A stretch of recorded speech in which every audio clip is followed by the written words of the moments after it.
ॐ अज्ञानतिमिरे लोके प्रादुर्भूतप्रदीपकः नमोऽस्तु बोधिसत्त्वाय సంబుద్ధాయ నమో నమః. ఈరోజు మనం భగవాన్ బుద్ధుడు తెలిపిన జీవిత సత్యాన్ని ఒక ఊహా చిత్రం రూపంలో తెలుసుకుందాం. మనం నిత్యం ఎన్నో విషయాలని తెలుసుకోవడానికి ప్రయత్నం చేస్తూ ఉంటాం. కొన్ని విషయాలు మాత్రం తెలిసినా తెలియనట్లే ప్రవర్తిస్తూ ఉంటాం. అటువంటి విషయాల్లో ఒకటి మన ఈ జీవితం చాలా చిన్నది అని. యక్ష ప్రశ్నల్లోని ఒక ప్రశ్న, ఈ ప్రపంచంలో చాలా ఆశ్చర్యకరమైన విషయం ఏమిటి అని. దానికి యుధిష్ఠిరుడు ఇలా జవాబిచ్చాడు, అహన్యహని భూతాని గచ్చంతి యమమందిరం శేషా స్థిరత్వమిచ్చంతి కిం ఆశ్చర్యం అతఃపరం.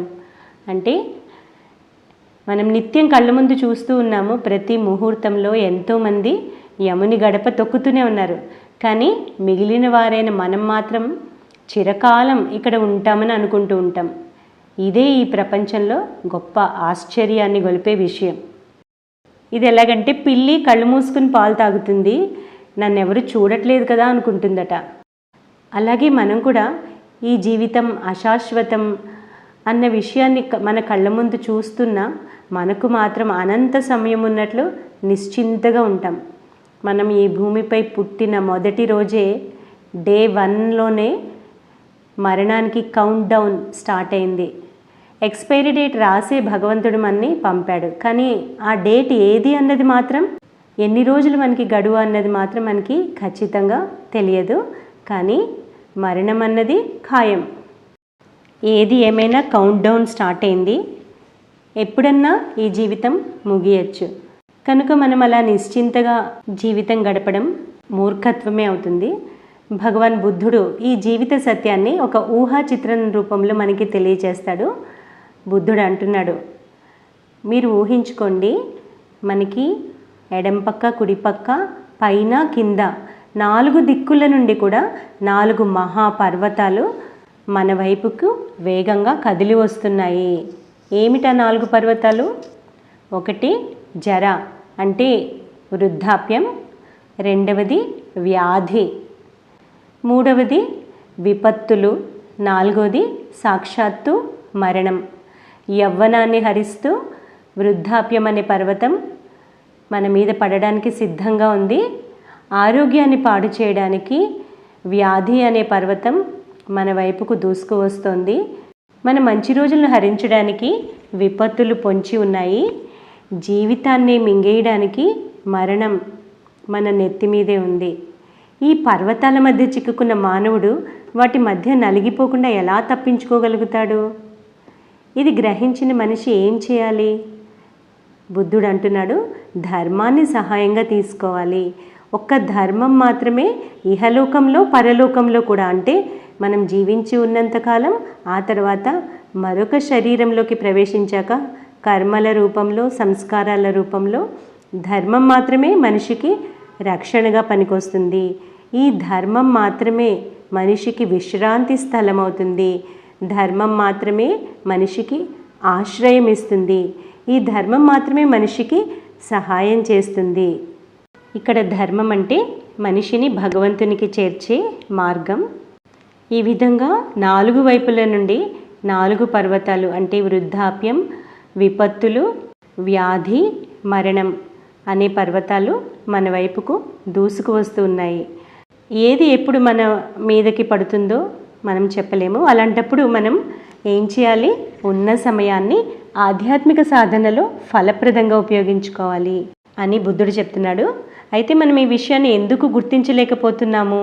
ఎందుకంటే మనకి అప్రమత్తత లేదు అంటాడు బుద్ధుడు. Easy going life, path of least resistance అన్నట్లు మన రోజులు గడుస్తూ ఉంటాయి. ఇవాళ మూడ్ బాలేదు, రేపు వేరే పని ఉంది, ఈ విధంగా మనకి రోజులు గడుస్తూనే ఉంటాయి. శ్రీరామకృష్ణుల సాధన సమయంలో ప్రతిరోజు సాయంత్రం అమ్మను వ్యాకులతతో ప్రార్థించేవారు. బ్రహ్మమయీ గెలో మాదిన్ దేఖాతో నాహీ దిలే. అమ్మ, ఇంకొక రోజు వ్యర్థంగా గడిచిపోయింది, ఈరోజు కూడా నువ్వు నాకు దర్శనం ఇవ్వలేదు అని గడిచే ప్రతిరోజు వారికి దుఃఖాన్ని కలిగించింది. మనం ఆలోచించకుండా ఎంతో నిర్లక్ష్యంగా ఒక్కొక్క రోజుని వృధా చేసుకుంటూ ఉన్నాము. గడిచే ప్రతిరోజు మన ఆయుష్లోని ఒక అమూల్యమైన సమయాన్ని మింగేస్తుంది. అందుకే బుద్ధుడు అన్నాడు, అప్రమత్తత కలవారే ధర్మ సంపత్తిని ఆర్జించుకోగలుగుతారు. ఆయన అంటారు, అప్రమత్తత నిర్వాణానికి దారితీస్తుంది, అజాగ్రత్త లేదా నిర్లక్ష్యం మృత్యువుకు దారితీస్తుంది అని. అందుకే కళ్ళుంటే సరిపోదు, ఈ సత్యాన్ని దర్శించే కళ్ళు కావాలి అని. ఏ సత్యం? యవ్వనం అశాశ్వతం, సంపద లేదా మంచి రోజులు ఈరోజు ఉండొచ్చు, రేపు ఉండకపోవచ్చు. మరణం దాని సమయాన్ని చూసుకొని అది మీదకు ఉరుకుతుంది. మన చేతిలో ఉన్న సమయం చాలా అల్పం. ఈ ఉన్న అల్ప సమయాన్ని సద్వినియోగం చేసుకోకపోతే ఈ మానవ జన్మ మొత్తం వృధా అయినట్లే. ఎందుకంటే మానవ జన్మ లభించడమే దుర్లభం. ఈ దుర్లభమైన మానవ జన్మ గడువు ముగియక ముందే దాన్ని సద్వినియోగం చేసుకోవాలి. ఎలా సద్వినియోగం చేసుకోవాలి? ఉద్యోగ పర్వంలో విదురుడు అంటాడు, దివసేనైవ తత్కుర్యాత్ ఏన రాత్రౌ సుఖం వసేత్, అష్టమాసేన తత్కుర్యాత్ ఏన వర్షా సుఖం వసేత్, పూర్వే వయసి తత్కుర్యాత్ ఏన వృద్ధ సుఖం వసేత్, యావజ్జీవేన తత్కుర్యాత్ ఏన ప్రేత్య సుఖం వసేత్. రోజంతా బాగా గడిస్తే రాత్రి సుఖంగా గడుస్తుంది, లేకుంటే రాత్రి కూడా సుఖంగా నిద్ర పట్టదు. వర్షాకాలం 4 మాసాలు సుఖంగా గడవాలంటే మిగతా 8 మాసాలు కష్టపడి పనిచేయాలి. యవ్వనం బాగుంటే వృద్ధాప్యం బాగుంటుంది. యావత్ జీవితాన్ని మనం సద్వినియోగం చేసుకున్నప్పుడే ఈ జీవితం సార్థకమవుతుంది. ఈ జన్మలోనే ముక్తిని పొందడం సాధ్యమవుతుంది.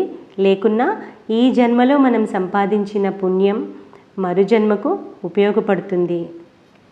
గృహీతైవ కేశేషు మృత్యునా ధర్మమార్జయేత్ అంటుంది ఒక సుభాషితం. మృత్యువు నీ కొప్పు పట్టుకొని తన వైపు లాక్కోవడానికి సిద్ధంగా ఉన్నాడు. మరణం ఇప్పుడే సంభవించవచ్చు. ఇప్పుడు గనుక నేను ప్రయత్నించకపోతే జీవితంలో మళ్ళీ నాకు సమయం దొరకదు అన్నంత తొందరలో మనిషి ధర్మార్జన చెయ్యాలి. కనుక నౌ ఆర్ నెవర్ అన్న పట్టుదలతో మనం మనకు అందుబాటులో ఉన్న ప్రతి నిమిషాన్ని సద్వినియోగాన్ని చేసుకునేందుకు ప్రయత్నిద్దాం. ముకుంద మూర్ధ్నా ప్రణిపత్య యాచే భవంతమేకాంతమియంతమర్థం అవిస్మృతిత్వచ్చరణారవిందే భవే భవే మేస్తు తవ ప్రసాదాత్.